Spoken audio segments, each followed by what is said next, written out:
Hello and welcome to Comics with B and W. I'm Wilson, and with me as always is Bobby, that's me. And on today's show, we're going to be discussing Maxwell's Demons, a comic from publisher Vault Comics, written by Denise Camp, with art by Vittorio Aston, and lettering by Aditya Bidikar.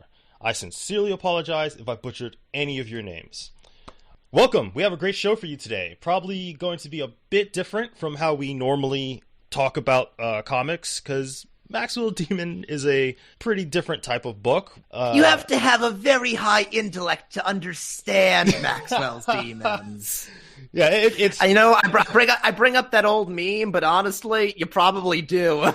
It really is interesting. For our non-spoilers, we're going to keep it pretty much still an overall thing, but we are actually going to go issue by issue for our spoilers. So let's beginning with the non-spoilers. Just tacking onto that meme, I loved this book. Thought it was great. Still not sure I 100% understand what happened in this book. I have read through this book multiple times now. It gets better each time, and that's partially because each time I understand it just a little more. I catch a few more references and allusions that the team was going for, and it just opens my mind up to just how much more well constructed it is than I already even assumed it to be. For a little background, I'm the one who recommended this book to Wilson once again. Yes. And once again, he read this all at once while I read it as it was coming out. First off, the waiting for each issue to come out was horrible, because here's this amazing book that released a first issue and eventually a second issue, eventually a third, but there was these huge gaps between each issue. And it just kept whetting my appetite, wanting more, but then leaving me hanging for months. But I can't even be mad because of the quality each issue ended up having. The time spent was worth it. I can only imagine having to wait. Like, I'm so glad I got to read this as quickly as I did, because there's those types of books where if you have to wait, especially with indie books, usually it's harder for them to do month by month. You do wait usually 2, 3, 4 months sometimes. So if you're having to wait a couple months especially for a book like this, it's like, I need to know what's gonna happen.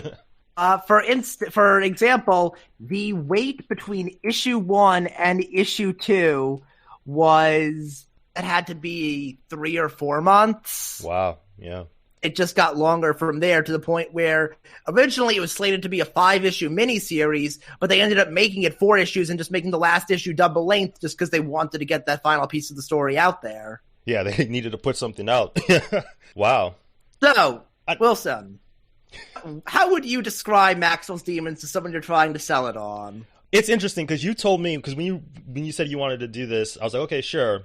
And this has been something you've been wanting me to read for a while. I was like, okay, I'll finally get to read it. Since 2017, we talk pretty much every day, and on a good chunk of those days over the last 4 years, I've briefly mentioned, hey, you should really read Maxwell's Demons. Yeah, it's been long, because it takes me a long time to get to anything, but it really takes me a long time to get to books.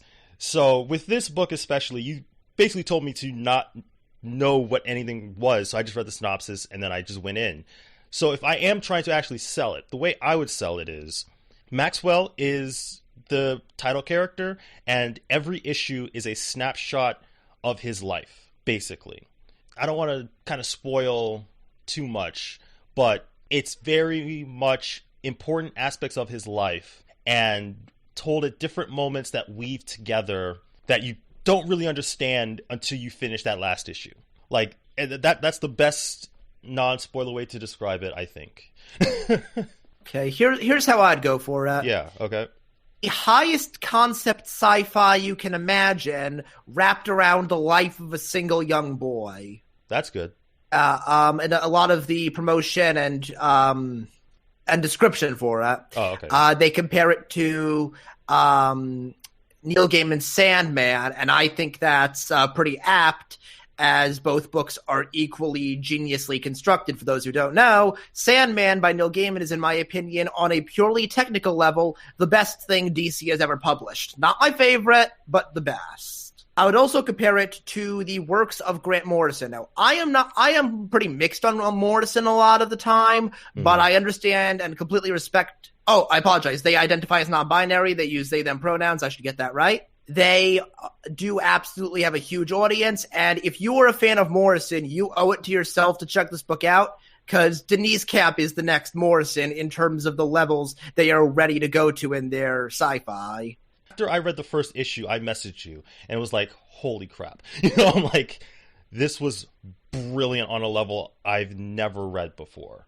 In terms of writing. And we've talked a lot about writing on this podcast, but this entire book had a level of writing we haven't really gotten to yet. And as much as all those other books are awesome and great with what they were doing, this was just another level that I didn't expect. Every word is poetry in Maxwell's Demons. The characters aren't trying to sound like real people. The narration isn't trying to sound like someone really describing these things. No, it is sci-fi poetry at its finest. And the prose that you will see in the dialogue, and we'll be even giving our specific favorite dialogue from each issue because it's that strong, is just operating on a whole other level from 99.9% of other books on the shelves. It really is. And like I said, I wasn't expecting that because, like I said, I just read the synopsis. And when it starts, I really figured it was sort of just a sci-fi, like imaginary, higher level type thing, like you're saying. So I didn't think it was real. Like, I was like, oh, so... But it was a dream. Yeah, like meant to be dream. That's why the prose is like this. That's why the art is like this. And we'll get to the art in a second, you know, and like all this. But then as I read more, as I kept reading the issues, I was like, they're purposely doing this, but no, this is actually happening. like this is a real thing that's happening, especially on that last issue. That's when I was like, oh, I get everything now.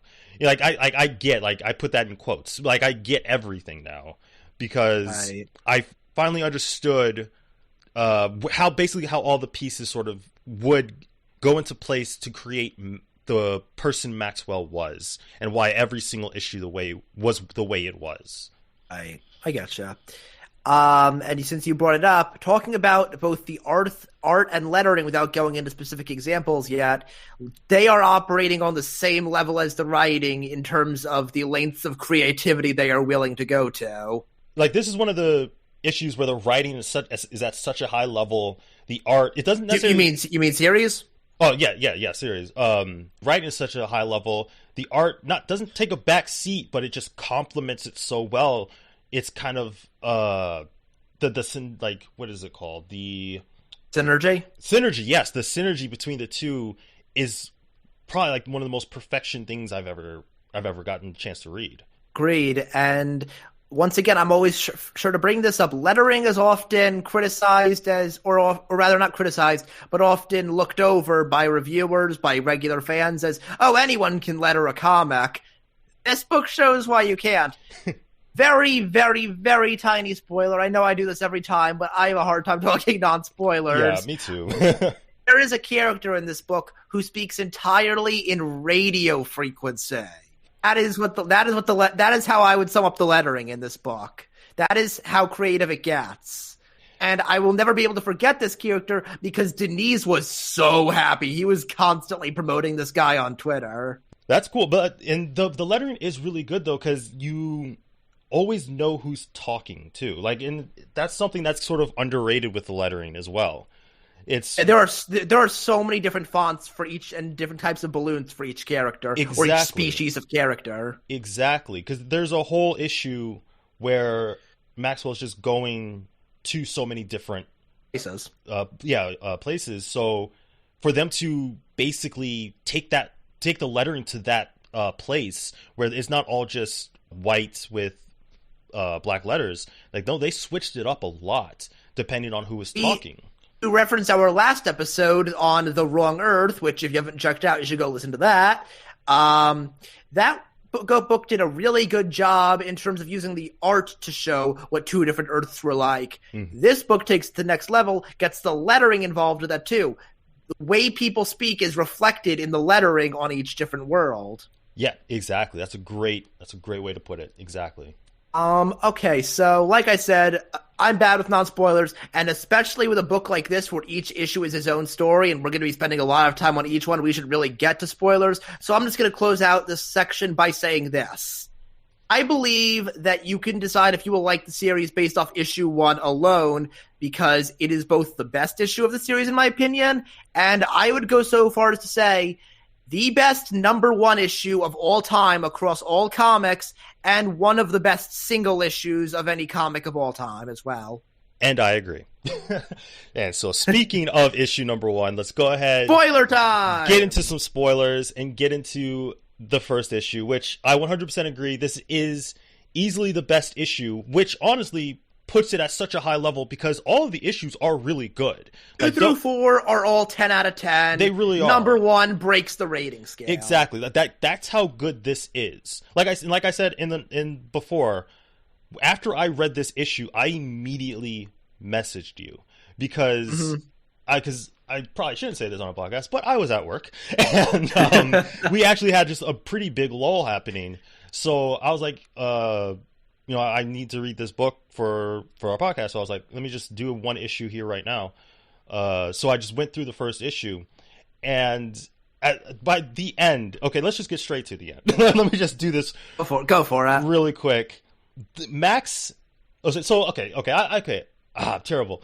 Reading this, I had no idea what this book was going to be, right? So I thought it was just basically be like a multiverse jumping Doctor Who-esque type book, but it's all in his head. And so Max meets this guy named Corvus, and I figured pretty early Corvus was going to, be a bad alien. He's an alien that's dressed like a superhero. And I was like, yeah, this guy's probably going to end up. I didn't trust him for a second either, and I could already tell this book was going to go dark at that point. Yeah, so I was like, he's, and then they also mentioned. Well, from the first page how dark it's going to get, because sure, you've got these stuffed animals running around with laser blasters, but you've also got the frickin' Leviathan. Yeah, they show the Leviathan, which is what they're fighting, and so I saw him fighting with stuffed animals. So that's literally why I was like, this is not real, because he's fighting this huge monster with stuffed animals. I'm like, this is clearly a boy's dream type of thing. Do you catch the references? I'll get back to your point in a second about the ending. Yeah. Did you catch the references in the names of the stuffed animals? I did not. Locke, Hegel, Leibniz, Epicurus, they're all references. This book is covered in references to science and philosophy. Wow, okay.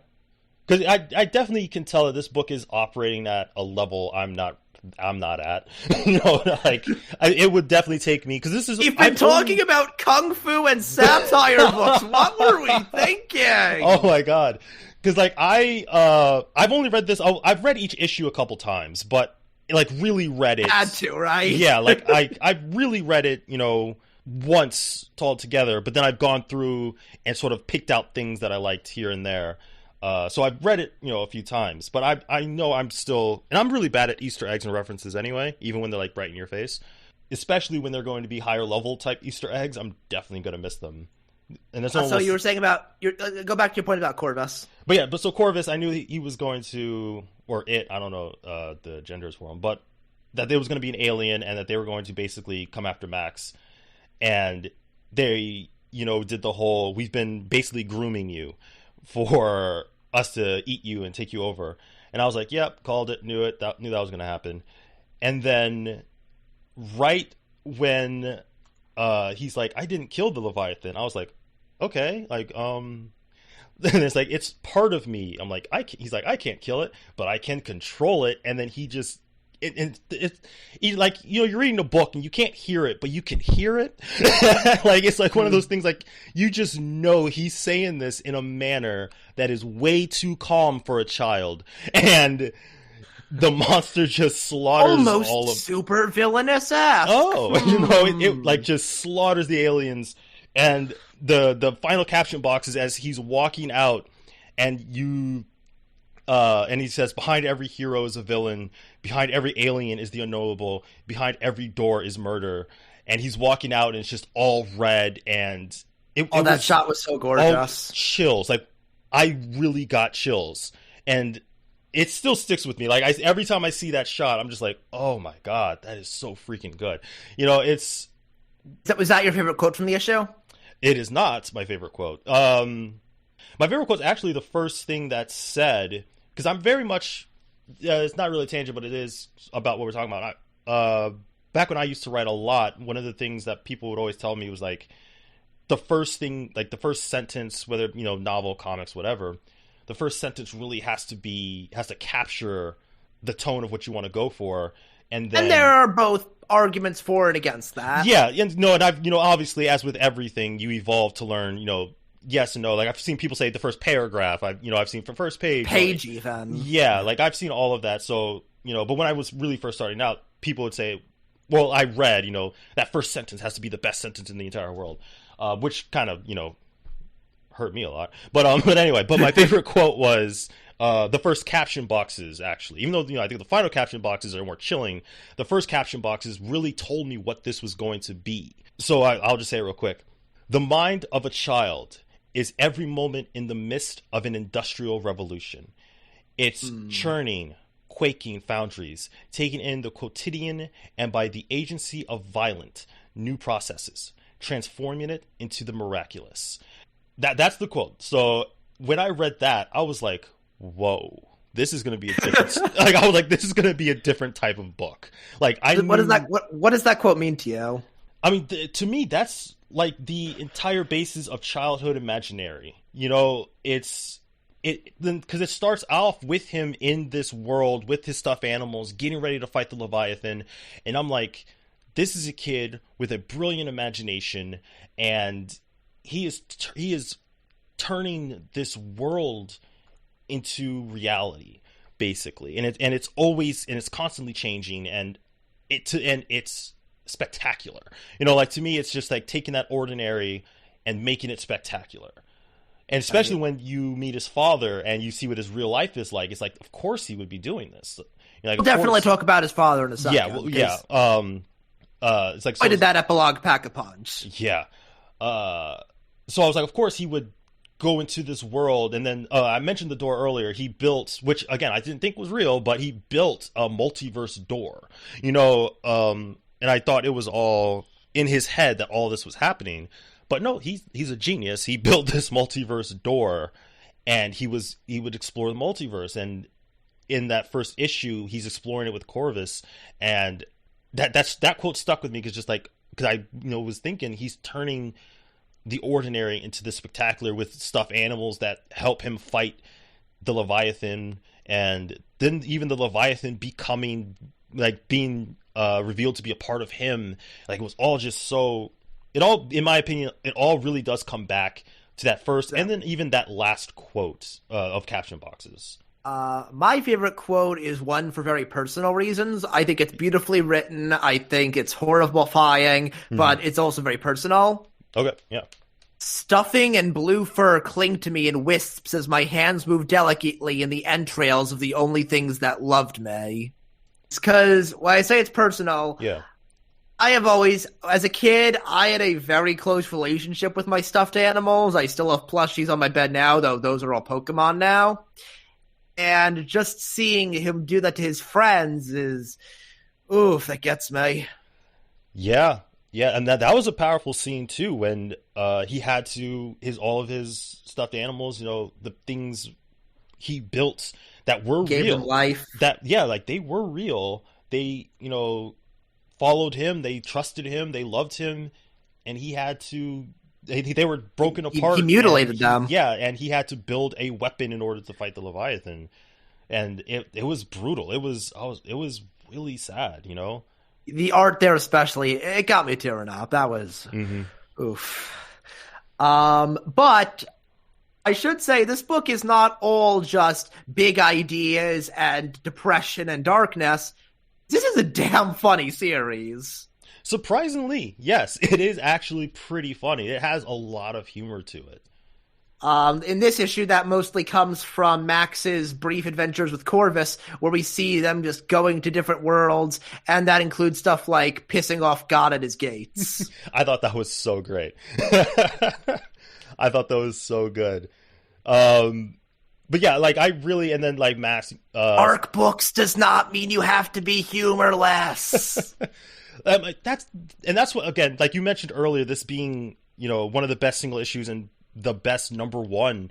It really is, and a big reason is because it balances tone perfectly. It tells a complete story perfectly.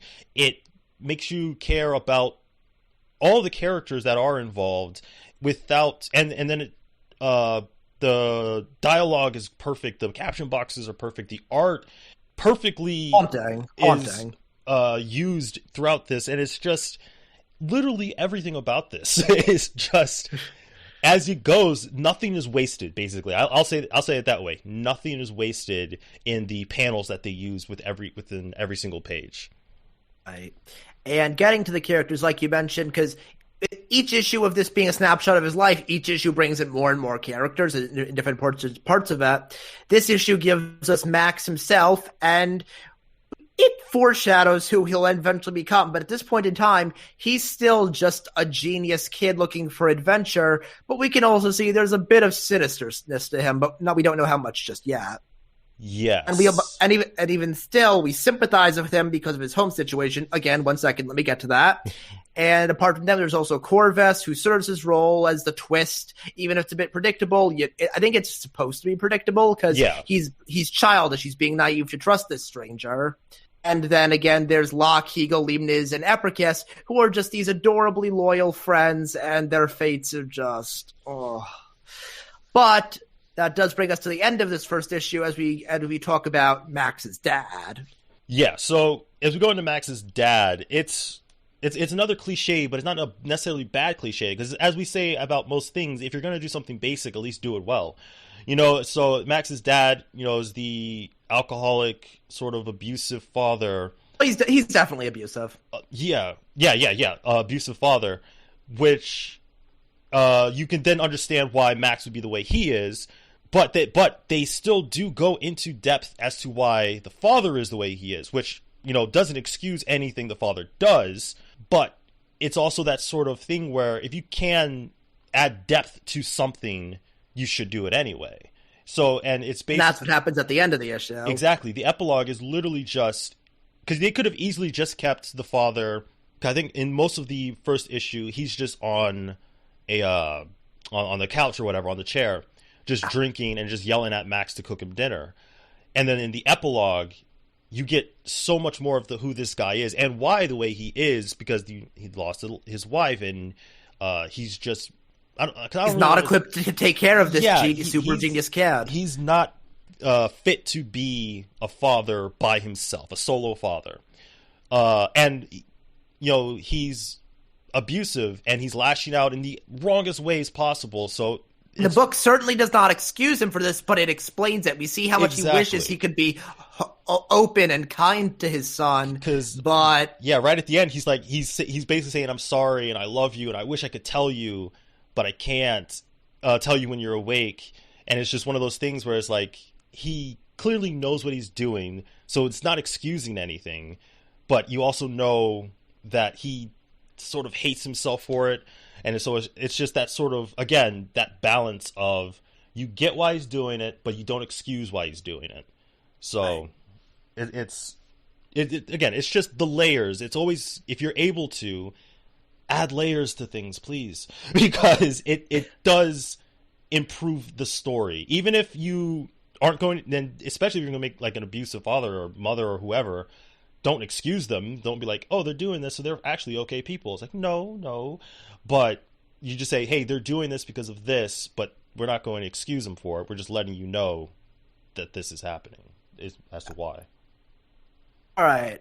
We are approaching a half hour already, so I think we should get to issue 2. Okay. All right.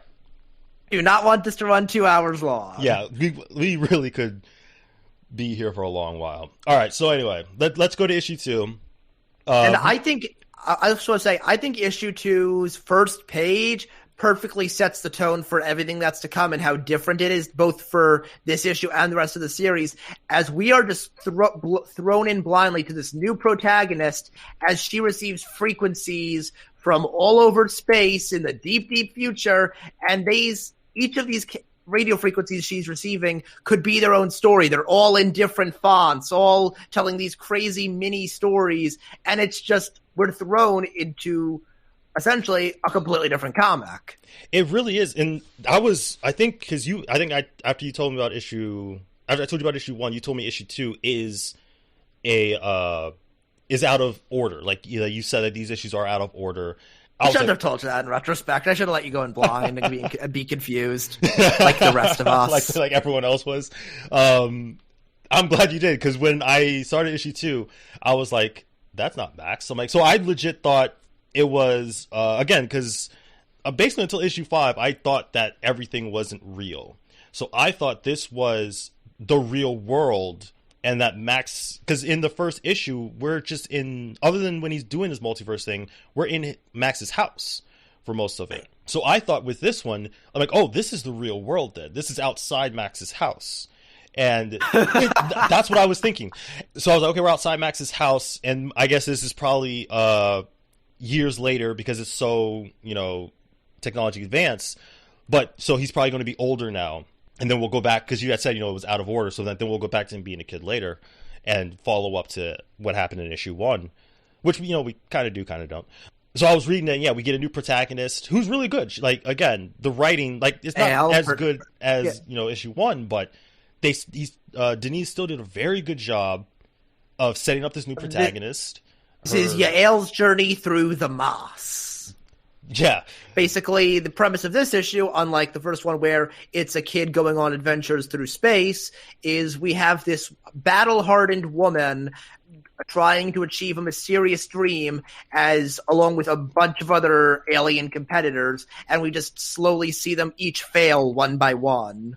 Again, talking about being confused, because it took me a while to really understand what was going on here, because they called it the pilgrimage, through the moss, and I'm just like, I have no idea what's happening. But I knew, like, basically everyone was failing, and she's kind of just walking through all these failed people. Her black hole, with her sword forged from a black hole, a sentient black hole. Was hilarious, by the way.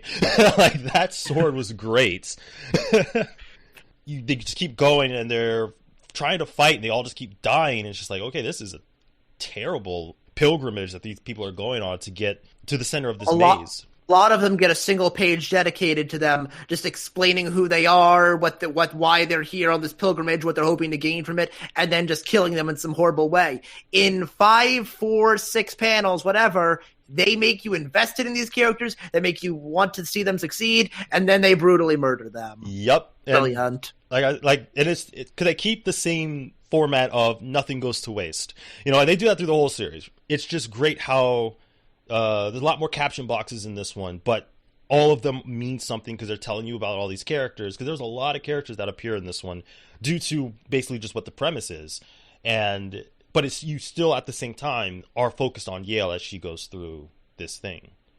She's on every page just walking by as everyone else dies. Yeah, exactly. And with these deaths is where we get my favorite quote from this issue. You can share yours after. Okay. It's when we meet the alien that does not have a name and is the only life form from its planet. It has spent millennia alone, and it has made this pilgrimage just so it can ask for a friend to see the universe with. I'm a sucker from that, and that, as it's stabbed to death by flying, flaming knives, we get this line: "It is dead in 3 attoseconds, far short of the swiftest genocide in history." Like, come on. And it's so sad. It's like, wow, just wanted a friend. It's just, it has like all of them. Like, all of them are going there for personal motivations. And the one, this isn't my quote, but one of the aliens I liked, I forgot what the aliens are, but it's the ones that basically live their lives throughout and meet and have kids and inside an endless labyrinth. Exactly. And then they basically live that life where they just keep moving throughout the labyrinth, and then they don't remember why. Like, by the time the kids go, like, they just keep moving generations forward. Have passed, and so many generations, and they don't know why they're even, or what they're going for, or what they're doing. They just keep going, and I thought that was so powerful, because it's just like, it's that sort of thing where you just keep doing something, you don't even remember why anymore. But my favorite another great one is, sorry. No, go ahead. Because I was going to say another great one of the aliens I loved was Kirsch, the silicon life form, who spent so many centuries just getting to the pilgrimage and then just dying without having a moment to think about it. So your favorite quote? My quote comes because Yale does make it to the center, which is when we discover, well, I should say I discovered, but Maxwell is in this issue as well, and he is much older than I was expecting. And this is the end of Max's timeline. Yeah, issue 2 takes place last chronologically. Yes, and you learn a lot basically that he's built this reality, and I don't think they say outright that he's dying, but it's clear that he's trying to, fight death or whatnot. So the quote I liked is from Yale when basically she tries to kill Max so that he kills her. Like, that's what she kind of wants to do because her entire world has been destroyed and is gone. And he's kind of just like, I can help you out. You can just keep moving forward and keep going. And she goes, this future is a nice place, but I wouldn't want to live there. Or I wouldn't want to live here. And I just really liked that, because to me that was such a character quote. Because I kind of thought I knew who she was, but then at that quote, I'm like, oh, this is who she is. I really liked that because she had said in the earlier someone had asked, what are you looking for? And she said an ending. So, you think it's an ending of Max or of the pilgrimage or of, reality or whatever. And it's actually extremely personal for her. It's like, no, I'm looking for an ending for myself because everyone I love is gone. She doesn't even get up getting the ending she wants as Max just waves his hand and wipes her away from existence. Yep, and it just puts her on another world, that he has, my guess is. And it's one of those things. She's just surrounded by these insane text bubbles with more frequencies. Yeah, and because the black hole sword was destroyed trying to kill him, so I'm not even sure she can put that together again. So she kind of lost the friend she had because they were talking to each other a lot during this issue. So now she's truly alone. Like she's worse off now than she was when she went in, which then begs the question of another thing that they had said. Whatever you're searching for, you won't find it there.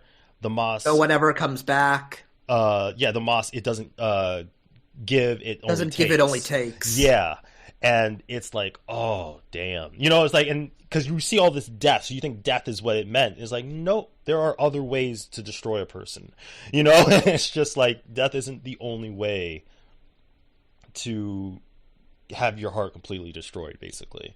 And that's what happens to her when she is left a survivor.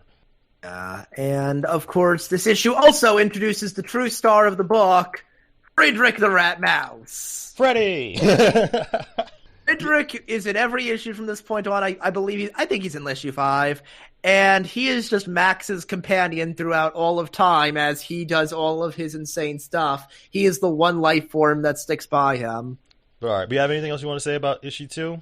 No, I think I'm ready to move on. No, I will say. Oh, I will add one thing. As I was initially reading these issues as they came out, this was my least favorite issue of the book. Now, easily tied with issues 3 and 4. I love all of them. This issue is much improved for me on reread.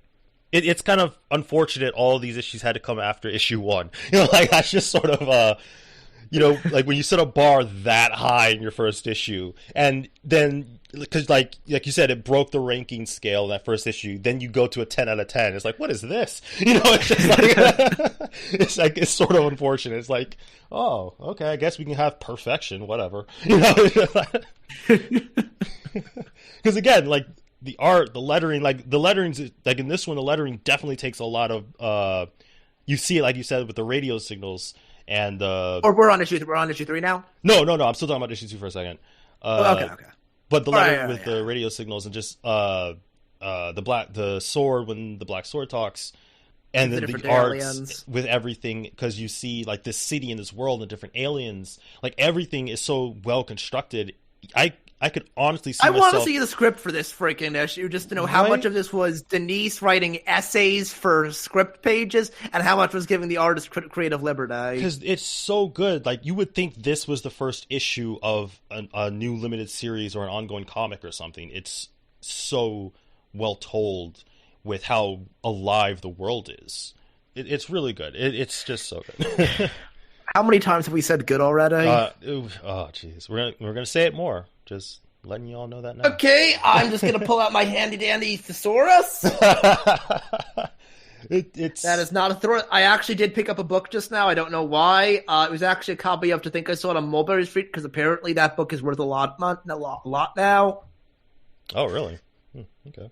Yeah. Let's not talk about Dr. Seuss. I'll tell you later. Okay. Yeah. Okay. Issue 3. Issue 3. To me, Return to the Past. Yeah, we were back in the past. Again, like I said, a lot of these issues confused me, especially being out of order, because I'm not really sure where everything takes place. I have a decent idea where they take place just based on what ends up happening to them. But how they always start, I'm always like, okay, where's this one? Where's this one? So this one starts, like you said, Max is a little kid again. I like to think, I don't know if this, because I read this all in one, and I wasn't reading it as Denise was promoting these, so I don't know if he said or not when these were going, but I think it feels to me like this takes place before issue 1, but like right after he built the door. Like, really? Like that's how I felt it. I felt this was shortly after issue 1. Really? I guess you're right. It makes sense because remember, he doesn't have his stuffed animals with him yet. Because that's why I thought it. Because I can see why. Because in the epilogue, like, to me, it's a weird thing. Because it feels like a great sequel to the epilogue, because you get a lot more of the father in this one. We see that relationship more explained, and even them kind of learn to not tolerate each other for the sake of respecting the dead mom. Yeah, but a lot of the issue is just Max going through different universes. Like that's most of the issue. And once again, absolute credit to the creativity. Each of these worlds could have an entire book set on them. They really could. It's really like, it feels like I don't know if I said this already, but it's so Doctor Who. It's one of those things where you have so many different universes, and this is honestly why comics are such an amazing platform, because some of these worlds you can't do in Doctor Who for budget reasons. It's just like, budget, we can't actually do these crisp, interesting worlds, unfortunately, even though they do plenty of amazing worlds in Doctor Who, don't get me wrong. But because the comics the way it is, the imagination of a lot of these worlds is just so much more grand than you really think. So, but you can do in a live action budget, no matter how big your budget is. Yeah, so that's why I think this takes place before, because all he's doing, and like we don't have Leviathan, like all he's doing, or he's not scared of Leviathan in any way. All he's doing is just going through worlds. Counterpoint, this issue is where we see him meet Friedrich. That's Friedrich true. Is it in issue 1? Mm-hmm. Yeah, so like I'm saying, like it could be both. It could be either. It felt more like a prelude, but I can definitely see how it could also be a sequel. And then you can make the point of after, because he knows who Leviathan's him now, so why would he be scared of it? After doing the multiverse thing with Corvus, he decided to do it on his own now, or whatnot. Like it could be either thing, really. Either way, regardless, it doesn't really matter, because the thing I love most really was seeing all those different universes and Maxwell's reactions to them, really, because he sort of because you get a lot of different beliefs within every single one of those universes. And so we see Maxwell react to a lot of beliefs, and he talks a lot about the origins, and a couple of them have already ended, basically. Like, I forgot the one, but it's just like the one guy that's left. And they have like a long conversation about why that reality ended. That everything that begins should also end. Contrary to what Max thinks, he thinks, why wouldn't you want to always continue existing? Yes. So I liked that back and forth that Max had with a lot of people. And I just realized I didn't write my favorite quote for this one. Whoops. I got one, don't worry. Okay. But, so yeah, we see a whole bunch, just like in issue 2, we see a whole bunch of different alien species. We see a race living in the corpse of a god. We see these stick figure-like people. that are just worshiping the reality around them, just loving how infinite it all is. There are these archangel-like races who are going into battle. And it can even cause, and even these aliens can cause the pages all around them to turn into hexagons, which just once again shows how creative the paneling can get. And this is a consistent thing with all the best comics I'm noticing that we're checking out on this show. The paneling is never uncreative. Absolutely, and especially with the hexagon one, that one was so weird because I read digitally. And I do a guided view, so it'll go up close to the words, so that you can read the words easier. So as I'm going, it keeps going. I'm like, okay, hold on, and I literally went out because I'm like, is this whole page? It was. I was like, wow, paneling is another one of those underrated things artists do, but it's always really cool when they take risks with paneling. I always love it. Agreed. It's using the medium to its fullest, and we will see the full extent of that when we get to issue 5. Oh yeah, we'll get there in a second. But, in 3 hours probably. That's right. My favorite quote from issue 3. This is from. I'm just double checking what world this was. The completely devastated world where there's only the one guy left. He's the last member of his race. Okay, yep. And he says this absolute doozy of a quote. In one moment, same as all others, the one had the idea. The one had the idea, and the idea allowed the one to know. The one told the other, and the other told the other ones. The few now changed and filled with dew, in love with the you and I together too, remade the idea into the action. How do you come up with something like that? It's like we said earlier, it's sci-fi poetry. It really is. Because the dialogue is like, okay, no one talks that way. And to be fair, this is an alien, so, they're allowed to do dialogue like that because it's a different world. So people would talk like that. But it's like, but someone had to write it? And it's just like, how do you think of that? I am very honest. I hold nothing back that I feel I am a very strong writer and that I'm better than a lot of professionals. I have an ego, I admit that. I will not be reaching Denise's level of poetry even after a million years of practice. It's so good. It's so good. And you said you didn't have a favorite quote from this issue? I mean, if I did, it would probably just be the one I said earlier, that everything that begins should also end. But okay. I think I meant to look through it one more time, but I'm pretty sure it was going to be that one, though. So I'll just say it's that one. But I do like it, though. I do like that because it goes into what your quote was, because Max was saying, what was the idea that changed everything. And that's that quote, is that everything that begins should also end. So then you go back to your quote, and it's just like they put that into action. It's just like, that's why our world is the way it is right now, because they took it literally, this idea. But yeah, so issue 3, and it ends because issue 3 begins with Max and his father sort of arguing, or not arguing, but his father yelling at Max for just being the way he is, really, and wanting Max to go to his mother's grave with him, and Max not being immediately like open to the idea.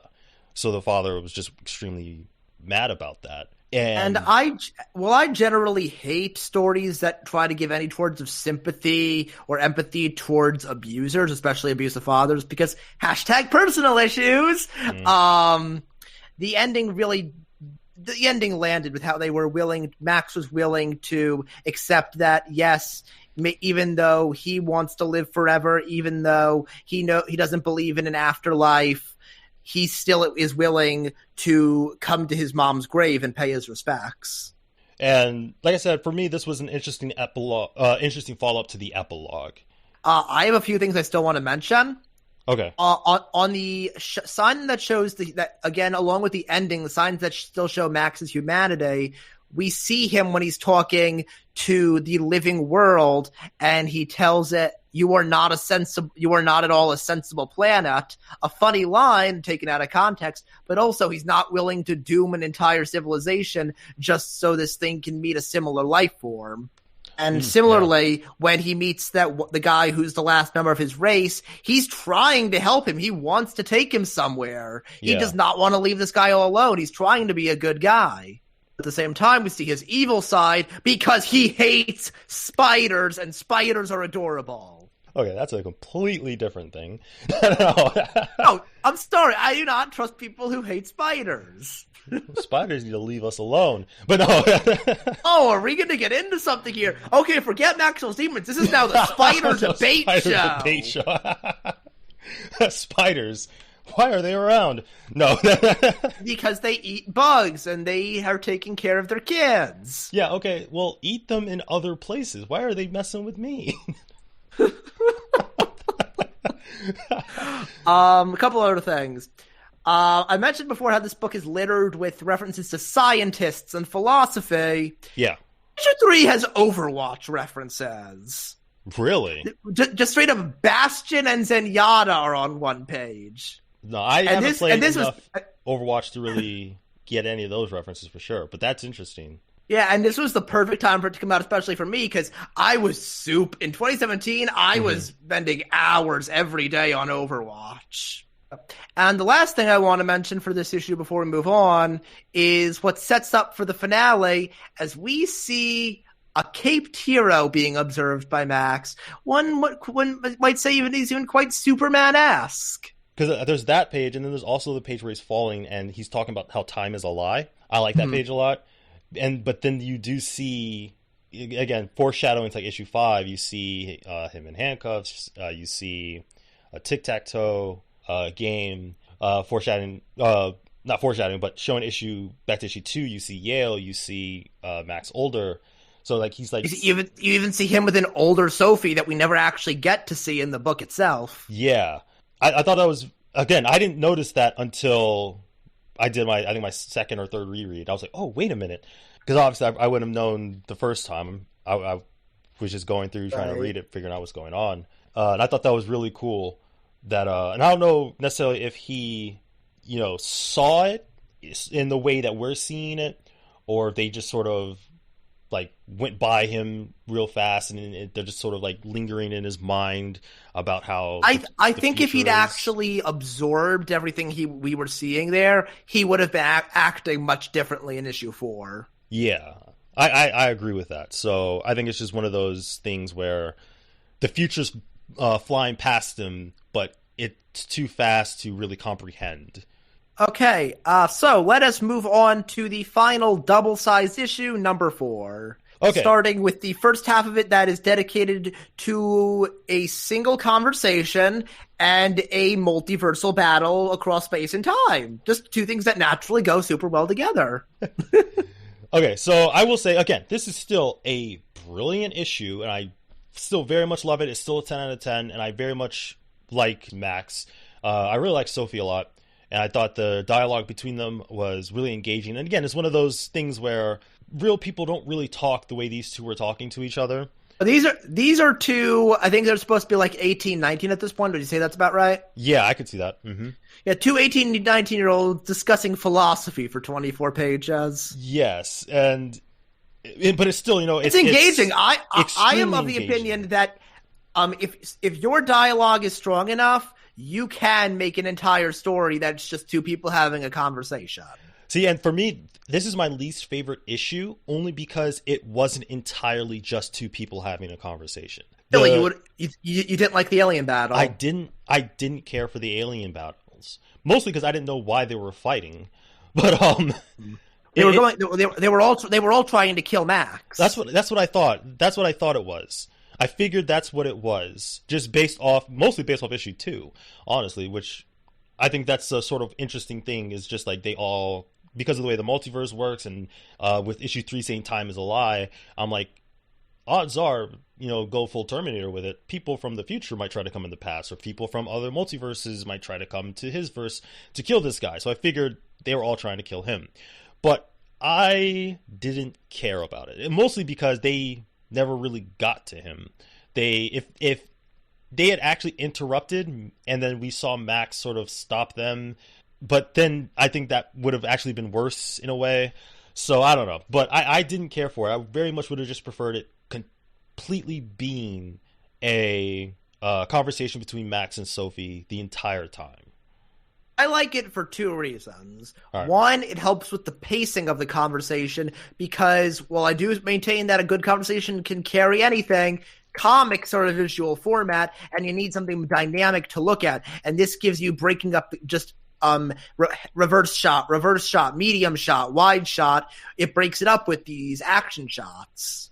Mm-hmm. Which I get why, like I said, I don't care for it, but I get why it's there.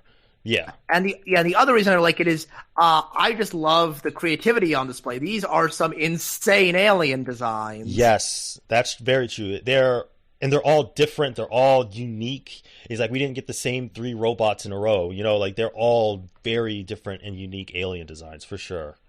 And by far my favorite is the one I mentioned before, the guy with a flame for a head, a Hawaiian shirt, orange shirts, and sandals over socks who speaks in sound frequency. Comic books! This is what they should be about! It really is, though. Like, it's out there, and it's weird, and it's crazy, but because of what was set up in 3, 2, and 1, even though I didn't care for it, I found it completely believable that 2 people would be having a conversation about romance and grief and philosophy and just life and death. Yeah, you know, just like all these real world things, and outside of that is an alien battle happening. You know, of all these aliens fighting each other to be the first to kill Max, basically. Like, I believed it. Some more interesting bits of paneling I want to call out appreciation for. We see the song that's playing presented over the panels as it would be presented on a phone when they're driving. Fraudulent Dreams by Trisselt.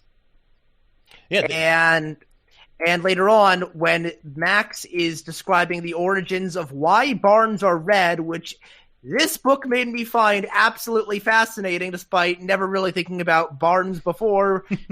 That's good writing right there again. Make you think about something you never thought about before. And the paneling on that is you got this dynamic action going on the surface of these alien gangsters in leather jackets fighting these mini-me's, fighting these guys in cat masks, chopping people in half. And that's all surrounding these 4 panels that are designed to look like a bar. Yep. Oh my god, I have a big old smile on my face. This is what I want every comic to be. Like I said, I'm going to keep saying it. It's so good because they don't waste the paneling that they do. Even when they're doing something different with the paneling, it's still purposeful. Like, it's everything they do is for a purpose. Nothing was wasteful. Like I said, it's still a great comic, and it's still a 10 out of 10. I still give it a 10 out of 10 because it's not like the Bounty Hunter battle was bad, because it wasn't at all. It was just, I just wanted more of the conversation. Right. And on that note, did you buy Max and Sophie's relationship? Did it feel earned to you? It honestly did, surprisingly, because I kind of figured by the end they were probably going to, sleep together. And so I was kind of like, all right, let's see if I believe that. And by the end, I'm like, yeah, I see it. I was like, yeah. These are two people completely different from everyone around them, getting a chance to meet up and be themselves. Exactly. And she is the only Sophie is notably the only character in the entire book to interact with Max on his level, to not be fazed by him. And I think, because that's one of the things, because he says pretty early to her, it's like, I don't notice people around me, because it's one of those things where, and I don't know if it's because I've never really met any people with the genius intellect of Max, but it's one of those things where in storytelling, it's that sort of the geniuses, no one interests them. The people aren't on their level, so they're always bored whenever they meet people. And then, so he says that to her, and she's like, okay, fine, bye. And then he's like, wait, you might be the exception. And you just see he's immediately sort of just drawn to her. And they have just a long conversation where she's never intimidated by his intelligence, and she presents her own intelligence, even though it's clear early on. She knows she's not as smart as him, but that doesn't mean her intelligence is going to be insulted, and I love that. And I love characters like that. So I really liked Sophie, and I really thought her and Max were really good together. Nice. I definitely agree. And Sophie on her own, she really appealed to me. She wasn't just this random quirky girl out of nowhere like a lot of people would write. She's unique. She's not a Max clone. She wasn't created from his rib, as I've heard some people refer to bad written female characters. No, she's a different brand of weird and out there. And I think that's really well exemplified by the honestly really fun sounding game she brings up when they're driving together. Do you remember what that game is? No, I don't. I remember they did a game. I forgot what it was. Game is asking, what if blank thing was different about the world? Like, what if people didn't have any fingers? And then going on to talk about all the ways the world would be different. Oh, right. That is a genuinely fun-sounding game to me. That's also not the kind of thing a quote-unquote normal person would ever think up to do for fun. Yeah.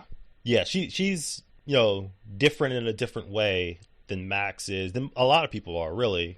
Which again is probably just why it doesn't just appeal to Max, but is able to appeal to the reader, and why her conversation with Max is just so interesting.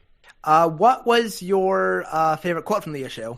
Okay, my favorite quote from this issue is also a thing I actually shared on Twitter when I read it, after I read this issue. Sharing a thing with people doesn't make it less valuable. Oh, I love that. I considered having that as mine. It's so true. I loved it so much. And, I on Twitter, just because, of how I am on Twitter with, we talk more Big Two comics on there than we do on here for reasons. A big thing that happens on there a lot is this idea of like mantles. With superhero mantles and legacy characters, the idea that multiple characters sharing a mantle devalues it, lessens the brand. And this quote is the antithesis to that. It really is. And so I shared it, and I was kind of like, talking about that. So, but you can make it even broader, though. It can obviously go broader than the specific. It can apply to so many aspects of life. Yeah, which I connected to it, but it really can apply to so much. Of sharing a thing with people doesn't make it less valuable. It's just like kindness is a thing, people. It's just like, please. And they're not even talking necessarily about. They're just talking about being an artist. Like that's what that conversation was about. Because he had asked her, "What do you want to be?" And she said, "An artist." And he was like a painter. And she had said, or a writer or an architect, and she kind of like listed jobs you don't necessarily think of as artistic type of jobs, because she had said pilots. And her philosophy on what it means to be an artist was fascinating. Yes, and because then he's like, that's not really an artist. And she's like, no, it's not anything specific. It's an approach. And then it comes to the... Because he asked, doesn't that trivialize the title? So like just taking pilot, for instance, it's just like if... you start calling pilot artists, doesn't that trivialize artists if you think of an artist like a painter, or an artist like, anything that's more creative that you would think of with an artist. And then she says, like, no, sharing a thing with people doesn't make it less valuable. It's like, you're not a less valuable artist just because a pilot considers themselves an artist as well. And it's like, yeah, obviously. And, it's just like one of those things where when I read that, I was just like, someone just put it in a sentence for me. Thank you. It's like, I said, I've been trying to say this forever. Like, this is it. like this is my entire Twitter platform. I'm just like, oh my God. I take it it's safe to say this is your favorite quote from the whole series? It is. It's my favorite quote from the whole series. But yeah, I don't have a whole series quote, but if I did, it's this one. It really is. It tailors me down to my essentials. That was my second favorite from this issue. Mine is very short, very brief, but also says a whole lot. Mm-hmm. Life isn't the thing that burns, it's the burning. Ooh. Because yes, life has an end. It dies out eventually, but nothing is as active as life itself. Without life, there is no flame that rises up and changes the world. And And also said by Sophie, by the way. I would have, honestly, I get why this had to be a short mini. Max isn't a character that you can really follow forever. I mean, by jumping around time you could, but he's not a traditional protagonist. I still really would have loved to see more of Sophie. Yeah. I do wish we had gotten at least like one more issue of Sophie, especially knowing what happens in issue 5, which we'll get to in a minute. Seeing how she played into that whole story would have been I would great. have loved to see her reaction or her involvement or, you know, whatever happens with it, with her for that, I think would have been very interesting. But I get why. I'll put a pin in that because I just saw something I hadn't thought of before. It's a really fun idea. Okay. But I get why. Again, because like I said earlier, these are, you know, snapshots of his life. So issue 4 is a snapshot of the first time he met Sophie. So I get why she wouldn't show up again, but I do wish she had. Last thing I want to say before we get to the final half of the final issue, did you notice what the name of the cemetery is? The cemetery? No. I probably should saw not surprise you from what I've been saying. It is yet another philosophy reference. It is Sisyphus Hills. Sisyphus. Are you familiar with the myth of Sisyphus? No, I'm not. He is the man who was cursed to forever push a boulder up a mountain, only for it to roll back down and be forced to start again. Yeah, okay, I've heard. I didn't know the person's name, but yeah, I've heard of that though. Yeah. Any comment on how you think that may tie into the story's themes? Well, you got a guy trying to beat death constantly. You can argue that he's constantly trying to beat death. You can argue that he's constantly trying to find an equal and failing, him forming attachments with people and the relationships falling apart. Apply to a lot of different things. It's a constant, because a lot of these with Max, you know, is a constant. These relationships are always temporary. These actions are temporary. Because like even like in issue 1, he has the stuffed animals, and then you do see issue 3. You want to say it takes place after, which you know you can. The stuffed animals aren't there anymore because he had to get rid of them because Corvus ended up betraying him. Yeah, Corvus betrays him. The only constant in his life is a mouse. All right, and now the final half of the final issue where it all comes together and it's revealed it was Lex Luthor all along! Yeah, I mean, this issue is basically like, oh, by the way, Maxwell Moss is Lex Luthor. like he just like, Denise just slid that right under. You know, it's just, oh, by the way. It's foreshadowed in the previous issue and it's brought to light here. Yeah. This was all just Denise's idea for a Lex Luthor fanfic. It makes so much sense, and like it's the best Lex Luthor story ever. So who can complain? I'm not complaining about it at all. Like once I read it and I was reading, because this is another conversation, and this one, because it's a conversation between two people. Again, it's so good. This time between Max and a detective named Detective Soil, who is probably the least subtle reference in this book. Soil, the thing man crawls out of the dirt. It's pretty on the nose there. But this one, like, it really does tie together a lot that's happened with that we've seen so far as to him being arrested and being a villain. You know, and because like we knew in issue 1, because then when I reread it, that's when I realized Corvus was looking like a hero. I didn't notice that the first time I read it, and you know, then he betrays him, and you know, Max has that whole villain motif thing going on, and I was like, oh man, Max is evil, you know, and then I just kept reading and all that. Then I get to issue 5, I'm like, wow, this is so Lex Luthor. That's kind of weird, but it makes sense, you know, just that type of thing. But then when I went back to read issue 1 again, and I saw Corvus again, I was like, holy shit, you know, I'm like, oh my god, he looks just like a superhero. And then you read issue 5 again, and it's like, oh, I get it, you know. It's just like wow. That's how you tie it. That's how you make, like, it still feels like a complete story throughout 5 issues, even though they all do different things. And it's just like, to pull that off, I mean, the skill of writing you need to have. Whew, that it's just, it's so good. So it makes me understand why Max would, but with his own darkness, not necessarily saying Max, you know, didn't already, you know, have that possibility within him, but we saw when he was younger, he still did have empathy in him. Exactly. He still wanted to help people. but knowing now he had been betrayed by a superhero type character, and people see him as this Einstein who gains knowledge and builds realities, and then again, then going to the Lex Luthor thing, he's then overlooked by this alien called Tomorrow, which I think is great. Like, I got that. Great hero name in general, and great thematically, because I got Max that literally kills Tomorrow after all his ranting about wanting to live forever. Yeah, like, I got that theme real quick. It's like, because then they straight up ask him, "What are you afraid of?" And he's like, "Tomorrow," and it's just like, I get it, I get that real quick. But also just. Hey, if you want to hit the emotional beat, sometimes your themes have to be on the nose. It's not a bad thing. No, not a bad thing at all. And one of the things I love, because in this, like, Tomorrow, is basically their Superman type character, and I just realized last week we covered a Batman pastiche, and now we have a Superman pastiche. Oh wow, yeah, that's true. But yeah, so like Tomorrow, he represents the goodness and the hope, and the power of tomorrow. Like, who knows what tomorrow will bring.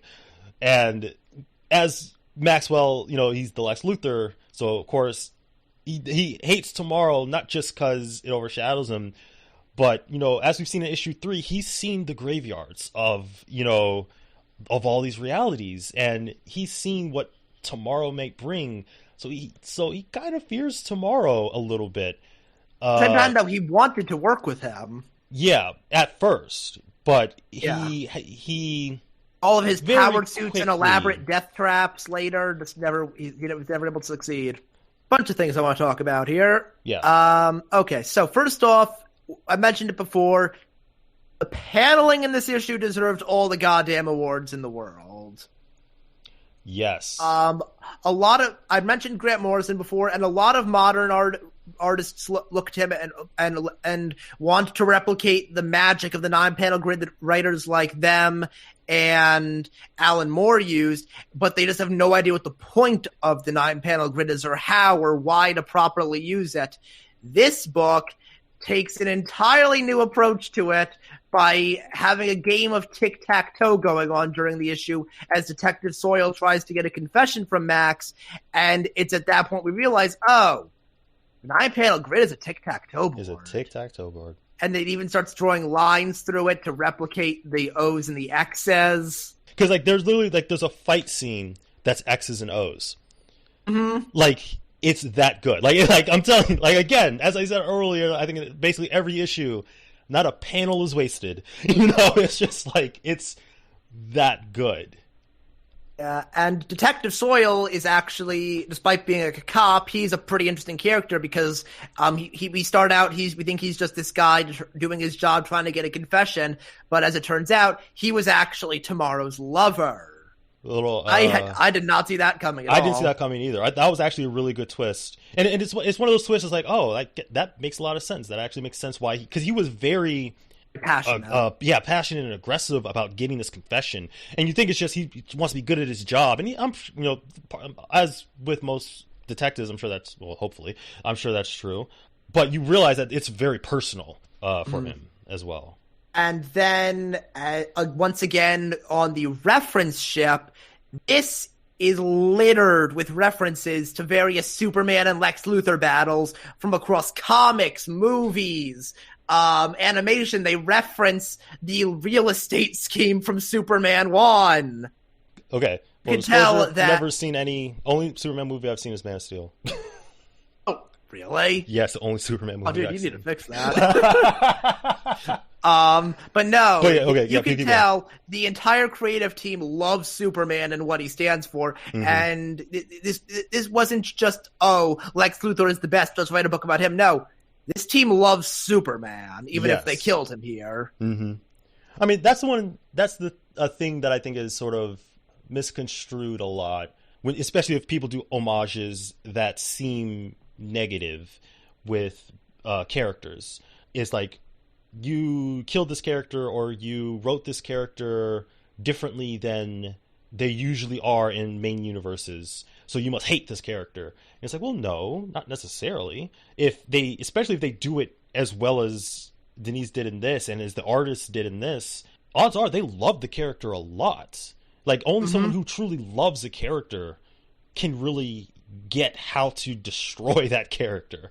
You know, like that's how I've always seen it, at least in a lot of ways. Not with everything, obviously, but in a lot of ways. Before we get to the end of the issue and the end of the series as a whole, favorite quote from this part of the issue? It's during the interrogation. Max is sort of going on a monologue, but this is one of the He loves to do that. He does, especially in this issue. Oh my God, is he's just like full blown villain monologuing in this issue a lot, which is great. It's all great stuff too. So my quote is: villain, hero, god, leader. These labels change meaning with their context, and the context is changing so quickly you don't have the equipment to measure or understand it. History will judge me by its own inscrutable standards. I love that quote. Explain why. I love it because it's true. Because here's the thing. What is good and what is bad is always, and what villains and heroes, he said labels are changing because you always have that idea of no one thinks they're the villain of their own story, you know? And I think that one of the things is he's now taking that idea and putting it on other people. He's like, you think I'm the villain now, but in 10 years I might be the hero. Like, you might learn something completely different about the way your leaders are acting, because like you take like a real world look at a lot of things. Context is always changing in how things are presented. So history is written by the winners, and it's not always true. Exactly. So you can't necessarily judge me for my act. I mean, you can, but you judge me by my actions as they are today. For today, I am the villain. History will judge me by my actions, by their own inscrutable standard that we won't even understand or know. And you see a lot of the way things are today in terms of, which, by the way, cancel culture doesn't exist, but our standards of how things should be made have changed, and what things are have changed, and how we view our leaders, and how we view our heroes, and how we view, gods and religion and things like that. All these things are constantly changing than they were even just 50 years ago. So I just love that quote because it stopped putting it on. Max didn't put it on himself in terms of, I'm not the villain of this story. Well, I'm the hero. I'm the good guy. Because that's what Lex Luthor does a lot. He's like, I'm not the problem. I'm great. I'm awesome. You guys suck. I'm great. Max is like, no, you guys are going to judge me. Whatever. Judge me by your standards if you want. But history will also judge me. And there'll be completely different standards. Once again, it's Max seeing time differently than everyone else. Exactly. So I just really love that quote because it's just another one of those quotes that sort of goes beyond just what the context of the story is. And my quote is on a similar vein. You cannot model real-world conflict on zero-sum games. As in tic-tac-toe, there is only one correct way to play, not so in life.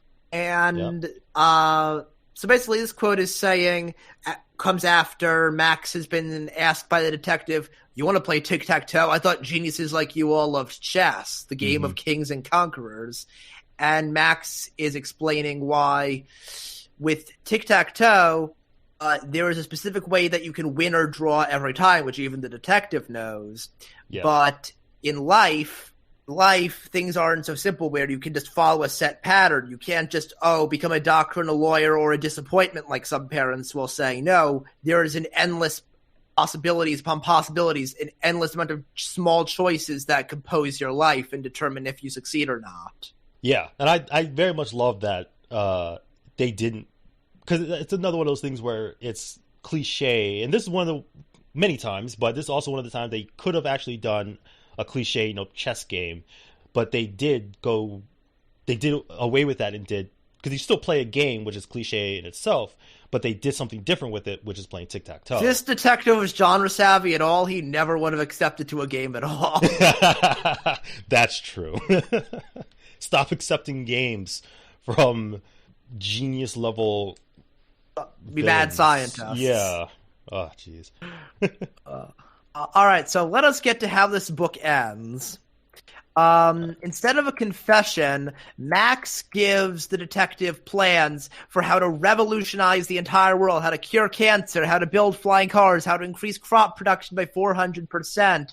And he's just telling him, you can either kill me and get vengeance for your husband, or you can make me the biggest hero the world has ever seen.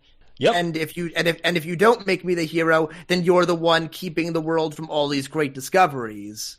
Yep, and based on, because a lot of the caption is the detective writing in a journal with a pen that Max gave him. And then based on how it ends, we kind of know what he chose, because we see flying cars. Things at the end. And again, in the final page, again, it's not just 9 grids, it's a mirror, and it looks so good. It's so good. Flash page that reflects the 9 grids, still the tic-tac-toe board with the detective right in the center and the sun above him. And we're just hearing all these radios about, Max's ways to improve the world accidentally destroyed it all. And this man gave up his lover gave up vengeance for his lover and exonerated his killer in an attempt to make the world a better place. And it was all for nothing. And the reader kind of knew, because we read issue 2. So, it's like we kind of know Max is kind of a dick. So, it's one of those things where he is that type of person that will screw people over. Because he's so smart, people are just like, he can't be lying to me. Do you think it was just Tomorrow's arriving that completely changed Max into an evil dick between the first and second half of this issue, or do you think something else happened in between?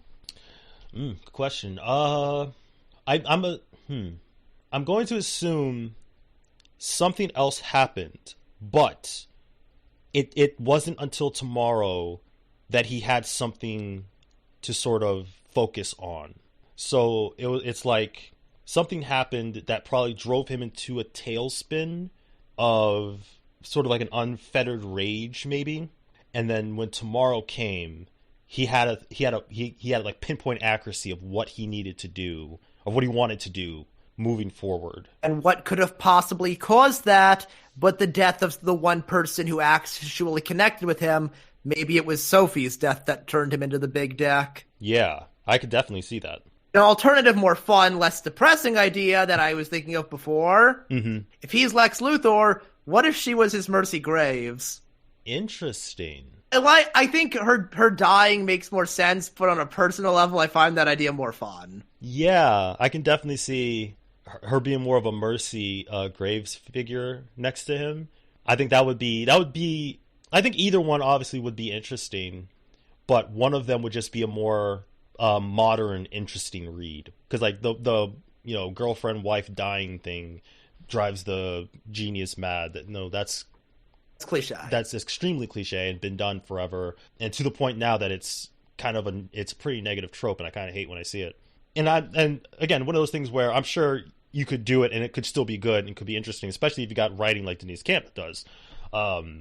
But I think it would be even more interesting to instead have her help him and push him. And then when Tomorrow arrives, she's sort of whispering in his ear more so than anything. It's like, who is that guy? He's an alien. It's just like no, you travel the multiverse. Screw that guy. Screw Tomorrow. she stroked his ego, you think? Yeah, exactly. And I think that would be a much more interesting read by, again, talking about standards, by today's standards, than her dying. Even though her dying might be more emotional, if written correctly and written well. Heck, maybe it could be both. Like, she was egging him on to do these nefarious death traps to kill Tomorrow, and maybe she ended up getting herself killed in one, and Max blamed Tomorrow. There were just so many possibilities for what happened in all the gaps between each of these issues. Yeah, because it begins he's in jail. They caught him. So we don't know how the heck could they have pulled that off. They're just cops. Yeah, because Tomorrow didn't catch him. Tomorrow's dead. It wasn't Tomorrow that caught him. So it is curious. I wonder how it happened. Yeah, It's interesting. So many questions, and I know Denise has said he has more ideas for what to do with this world, in this multiverse. He's not completely done. I just hope Walt gives him the chance to do it. I would absolutely love to see more of this. And honestly, to see more of this like in the same style that he did this volume, in terms of it being Out of order, sort of just moments, but because then you can bring back things like you can go back to Yale, you can bring back Sophie, but then you can also go to a point in Max's life where his mother was still alive. You could like said even before issues 1 and 3. Because I if I remember correctly, they said the wife was his mom was only dead for a year, right? So you could absolutely. He could still be a kid with the mom still alive, and then which you can see him processing death for the first time. Exactly, and there's a lot you can do with this style. Or obviously, you can do one full story for 5 issues or however long. It either way, I trust whatever Denise Kent wants to do, he can do. But I would absolutely love to see more of this world and this character, Max, for sure. And to close out, before we get to our final thoughts, let's talk about Max as a whole. What did you think of him overall as a character, and the the journey we saw him go throughout all of his life? Yeah, one of the things I've always sort of held on to is this idea that not a protagonist is not necessarily a hero, and antagonist is not necessarily a villain. That they are legit 2 different things. And I think this book, with Max being the protagonist, is a great example of that. And I think that the way Denise wrote Max was extremely interesting, not just because of the turn, but because he still wrote him as a character that even if you wrote him as a character, you could still sort of understand. Like, he's this genius level person, but he still has like a small part of himself that you're just like, he's still a kid inside. It's like he always just feels like that kid that wants sort of affection, I guess. I don't know. You could see he would love to have a better relationship with his father. He would love to not be treated like shit. He would love to have more friends. He would love so much to his life that he just can't get because he's not on the same. He's above everyone else in his mind. Yeah, and because one of the things I think a lot of people who at the same time we get those small moments of empathy with him. Yeah, whether in issue 3 especially, when he wants to save these people and these worlds, and then even going back to issue 2 where he's arguably at his most cruel and callous as this old eternal man ruling over the Moss and causing all these people to die horribly. He's still the child playing games and talking to a mouse. Exactly. Like one of the things I think is you can see why he would be formed the way he's formed through all of these issues. Even though we didn't see the death of his mom, you have to assume that did something to him, because it did something to his father in a way that was so... I don't know if his father was abusive before or after, but... I think it's implied the abuse only started after she died. After he obviously was. But it did that to his father, so you can only imagine how that must have also affected Max, having to see his father turn into that. So then he goes, builds his stuffed animals, and then he meets Corvus, and then you see the turn in that. So it's like, okay, so that darkness is there. So you kind of then we read it out of order, but you still can sort of see a genuine development of that darkness sort of building up through all of the issues. And so, which is why I do think Sophie had to have been such an important part of his life, whether it was how it was, maybe we kept saying maybe she died, maybe she just left him, maybe she got bored, you know what I mean? Like, she got bored of him. She was too above him. Yeah. There's another interesting idea. I like that. So it could have been one of those things where, but it's still like, even though it's all out of order, I still felt like I got character development with Max. Not necessarily, absolutely in a positive way, but it's just development of why he becomes who he becomes at the end of issue 2. Like, I know how he got there. I think it helps that in that regard that even though they're not one after the other chronologically, number 3 and the 2 parts of number 4 are all linear. The first part of number 4 takes place after number 3, and the last part takes place after the first part. Yeah, absolutely. Like that definitely helped. Even like they jumped time, but it's much clearer that this is a linear progression that's happening here. All right, so final thoughts. I'll let you start before I bring us out. All right, just idle thought. This is a must-read book for any comic fan, and especially if you enjoy nonlinear storytelling, multiverse verses and aliens, and unique art and more prose in your comic. Because I know some people don't necessarily like too much dialogue. If you really like, not necessarily there's like a lot of dialogue, because all the dialogue is very much important that is said, but just the way the prose goes and the poetry and the rhythm and the cadence of everything is very important. And I think I will say this isn't like a comic I'd give to a first time comic book fan.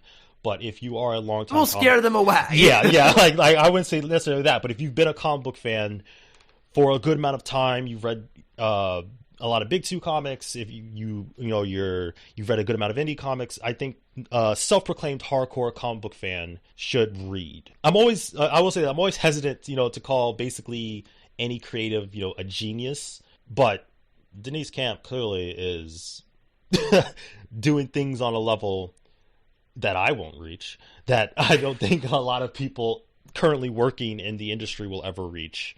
And not necessarily say they're bad, but it's just a different level. And I completely agree that Denise is a genius. I've been calling him one for years, and I think that once he has more books out to prove himself and show his skill and show that he's not just a one-hit wonder, which I'm sure he's not, then we will be able to definitively see he is the best working writer in the industry.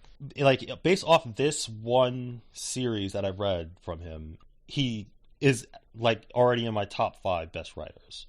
Like, nice. We know he has another one coming out, so Chaos Agent, which I will say, if you like this episode, you like talking to us, or you want to hear more about Denise Camp, we will be doing an interview with him very soon about Chaos Agent, his new upcoming series from Scout Comics.